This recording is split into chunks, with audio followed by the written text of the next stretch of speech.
Assalamualaikum warahmatullahi wabarakatuh semuanya. Perkenalkan, nama aku Gaza Naswafija. Jadi di video kali ini aku mau memaparkan hasil wawancara bersama Ibu Rahma Binanindung, seorang PNS guru SD di Kementerian Pendidikan Dasar Kecamatan Raja Kabupaten Garut. Dan beliau ini sudah 16 tahun mengabdi menjadi PNS, dan fokus wawancara ini adalah untuk pemahaman dan pengalaman beliau tentang PPh Pasal 21.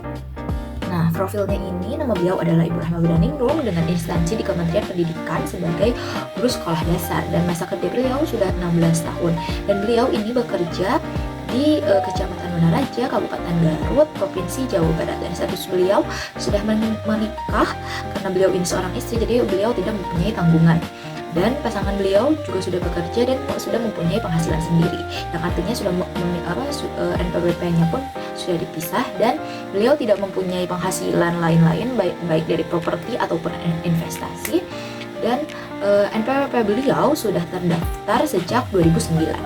Nah, untuk selanjutnya ini tentang pemahaman dasar PPh pajak itu sendiri. Nah, Ibu Rahma ini tahu bahwa gaji PNS-nya itu sudah dikenakan PPh pasal 21, dan pemotongannya pun langsung secara per bulan ketika gaji atau honor itu diberikan oleh bendahara instansi, dan beliau menerima slip gaji dan mencantumkan potongan pajak setiap bulannya. Selain gaji pun beliau juga tahu bahwa tunjangan pensiunan beliau sudah dipotong oleh pajak. Nah, untuk ketiga yaitu kewajiban pelaporan di SPT-nya.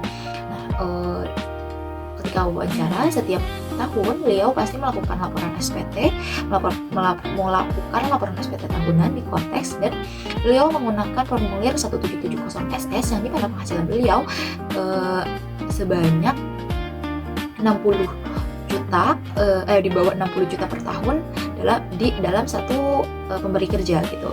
Dan beliau selalu tepat waktu, sebelum tanggal 31 Maret beliau melaporkan. Dan bukti potongnya dalam 171A2 diterima setiap awal tahun berikutnya.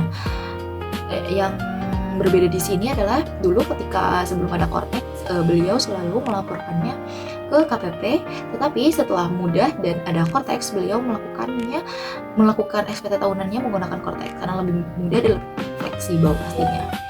Setelah itu, dan ini adalah kendala yang dihadapi ketika mengisi SPT tahunan di Kortex, karena memang meskipun Kortex ini sudah disosialisasikan atau sudah launching ketika tahun 2025 dan baru terrealisasikan gitu ya di tahun 2026 ini, dan masih banyak yang harus diperbaiki, mulai dari Kortex yang sering error ketika ramai digunakan, apalagi menjelang 31 Maret pastinya, karena kan di situ baik WPOP maupun WP Badan beramai-ramai untuk melakukan pelaporan SPT.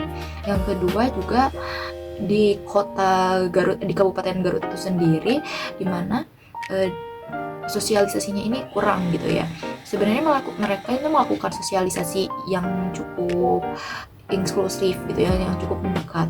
Tetapi yang disayangkan adalah ketika semua sektor semua sektor pekerja tuh dijadikan satu sosialisasi. Jadi mereka misalnya tuh hanya mengadakan satu kali sosialisasi, dan itu diadakan untuk semua jenis pekerjaan gitu, yang dimana memang seharusnya menurut Ibu Rahma ini untuk sosialisasi ini lebih baik untuk satu sektor pekerjaan gitu, kenapa ingin dipisahkan gitu setiap jenis pekerjaan tuh sosialisasinya, dikarenakan memang dari jenis PPh-nya saja berbeda, dan masih banyak orang awam tuh yang masih bingung gitu untuk laporan SPT-nya ini. Apalagi untuk pengerjaan di Kortex kan pasti setiap jenis pekerjaan ini berbeda-beda dan dikenai pasal PPh juga yang berbeda-beda. Jadi lebih baik untuk sosialisasinya satu persatu gitu. Itu saran gitu ya dari wawancara yang telah aku lakukan gitu ya dari Ibu Rahma sendiri, adalah transparansi dari hasil pajaknya juga perlu dipublikasikan secara jelas, baik itu melalui web Kortex itu sendiri ataupun lewat media sosial ataupun mengadakan live apapun itu gitu ya.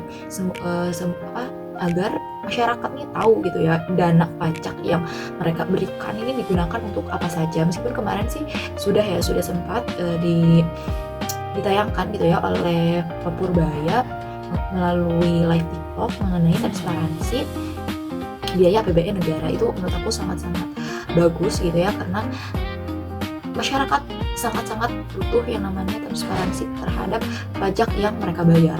Setelah itu juga sosialisasi per sektornya agar lebih mudah dipahami, dan pastinya yang terakhir adalah Cortex juga harus ditingkatkan gitu ya kapasitasnya supaya tidak terjadi trigger error saat puncak pelaporan pastinya. Mungkin itu saja yang bisa aku sampaikan. Mohon maaf bila ada kesalahan penyampaian dalam pemaparan yang telah aku sampaikan. Biar lebih hidayah. Wassalamualaikum warahmatullahi wabarakatuh.